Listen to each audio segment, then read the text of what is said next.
To the west of Leningrad is the Baltic Sea, and to the east and north is Lake Ladoga, 7,000 square miles of inland water.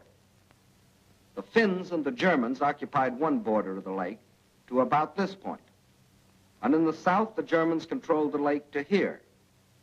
Between these 2 points was a stretch of lakefront still in Russian hands, but there was nearly 100 miles between this shore and the beleaguered city.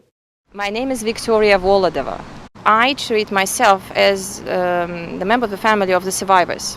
Hitler was planning to capture the city, but the city would never let Hitler do that. So he decided to bombard it, and he tried to undermine the will of people. Every single person was to give up. So only on the condition that the people would by themselves surrender, the city would be captured. The city was besieged, and the people had no opportunity to leave the city. They starved, they fought, they protected their houses. According to the official statistics of the Soviet mass media, Soviet period, over 800,000 people died of starvation.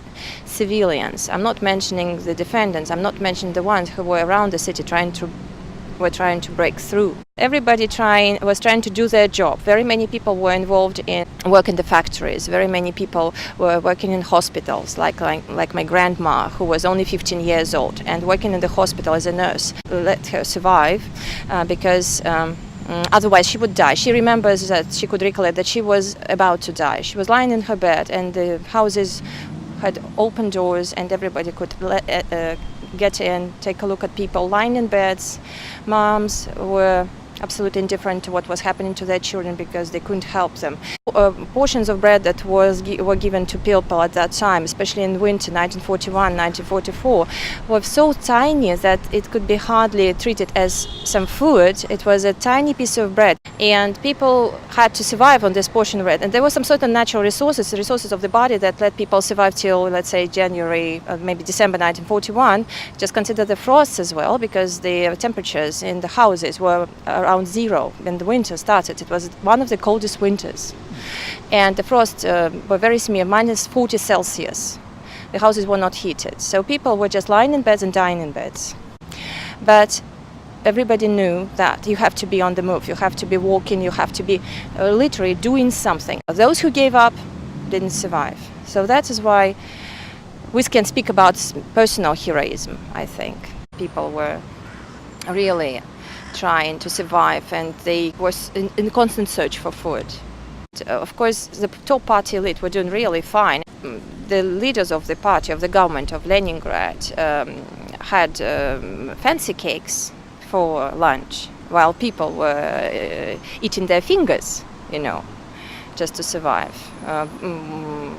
Eating cats and doves, but once they did all that, so they had to keep on going. And my granny, for example, would say that she was very much afraid of cannibalism in Leningrad. Of course, such facts were hidden. Nobody knew how long it would take. Stalin almost gave up trying to get the city back.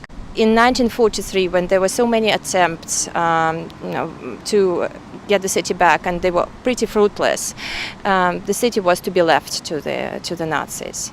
But the city didn't want to be left to the Nazis. The siege of Leningrad was broke in 1943, and then it was totally lifted.